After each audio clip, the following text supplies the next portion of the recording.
Hillary Clinton has been keeping a low profile since her election loss last year. Slowly but surely, she's been wading back into the public eye and speaking her mind. Here's what she said last week at the Women of the World conference in New York City when asked whether she'd run for office again.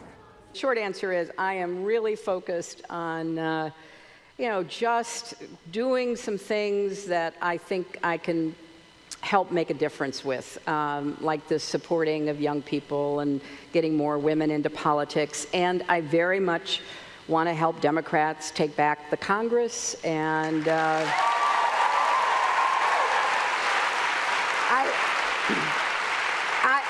I have no plans. I have no plans at all other than, trying to find some interesting things to do, trying to support other people, to pursue their interests, spend time with my grandchildren, which is a great joy. So, I'm not making any plans to do anything. She says she's not planning anything, but she's also not planning on doing nothing, which has left many wondering, what will Hillary Clinton do next? William Cohan took a closer look at this for Vanity Fair, and he joins me now. William, this is so interesting because her response there, some might say, obviously leaves some wiggle room, should some opportunity come her way again. But you write this, that there is a real-time debate inside Clinton world about what Hillary Clinton's role should be in the Trump era. Why is her path forward more complicated now, you think? Well, I think she, of course, is of the view that this was her election. She should have won it. I wouldn't say she would say it was stolen from her, but she did win the popular vote by, 3 million plus. She didn't construct the right electoral college, stitch together the right electoral college states in victory, so she didn't get it. She's probably considers herself having been pretty gracious so far. There certainly is an element of I told you so, because she certainly was warning not only about Donald Trump in sort of a macro sense, but some of the micro issues of the Russians influencing the elections and, even what to do in Syria that he now seems to be doing. And so I think that she would be it would not be unexpected if she might indulge herself in a little of it, I told you so. But I think they're trying to figure out that whether she should do that or not, because obviously that's so unappealing to say, I told you so, as this guy's first 100 days aren't even over yet. So I think she's trying to figure out what to do. Her advisors, who happen to be the same ones who kind of failed her, I think, in the general election by not stitching together the right electoral college victory, are still advising her. Bill is, of course, still advising her. Chelsea has become, as we can tell, much more outspoken on Twitter, at least, and in some of her public statements. So I think they're trying to figure it out. And I think they're trying to figure it out, as I say, in real time. And even that speech at the Women in the World conference was an example of, I think, trying to figure it out in real time. So you write specifically about the intricacies of navigating the landscape for Clinton's advisors, especially. What is the challenge that they tell you that they're facing right now when they weigh whether or not there should be an increased role for her, a more public role? Well, I think a lot of people are tired of the Clintons. I mean, a lot of the vote for Donald Trump, whether we like it or not, was a vote against Hillary Clinton and Clintonism.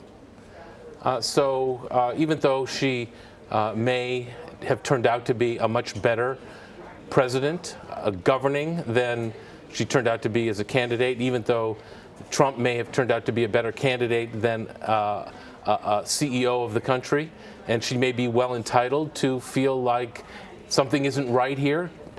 She can't do at least Al Gore, to his credit, also won the popular vote, lost the electoral vote. The Supreme Court decided his election in 2000. He kind of went off the stage gracefully. He focused on an issue he cared about, global warming. He made a documentary film. He focused on his business. He bought a big business and sold it and made a lot of money. Hillary Clinton hasn't quite figured out yet, does she have an issue like global warming? Can she recede gracefully from the stage? It's clearly not in her DNA to do that, or Bill's for that matter, or probably Chelsea's, and so I think they're trying to figure it out, and it's not easy. You mentioned perhaps Hillary Clinton not being well served by some of these aides. Do we have a sense, or do you know, based on the conversations that you've had, where she might be gravitating towards in terms of taking advice more seriously from some sources versus others, given what happened after in the election? Well, I mean, it's incredible. I hear the same names that are still advising her, whether it's Uma Abedin, whether it's Cheryl Mills, whether it's Philippe Reines, who was out of the campaign and then came back in, of course, Bill, Chelsea. So these are people who, one could argue, did not lead her in necessarily the right direction. I mean, she, of course, had her litany of blame that she assigned at the Women in the World Conference, everyone from Comey to the Russians to, not having the right strategy. I think she deserves, unfortunately, some of the blame for not being a candidate who spoke to people where they lived. And I think, whether we like it or not, Donald Trump did do that, even though it's sort of appalling the way he did it and what he had to say. I think she's still, she said, as a person, I'm fine, but as an American, I'm worried. I think she obviously feels in her heart, you can tell that she believes she would have been a better president, and we would not be experiencing some of the divisiveness that we seem to be experiencing now had she been president. But it didn't happen. She's not going to be president, and now she's got to figure out what to do. I think this is all about their legacy now, the Clintons' legacy.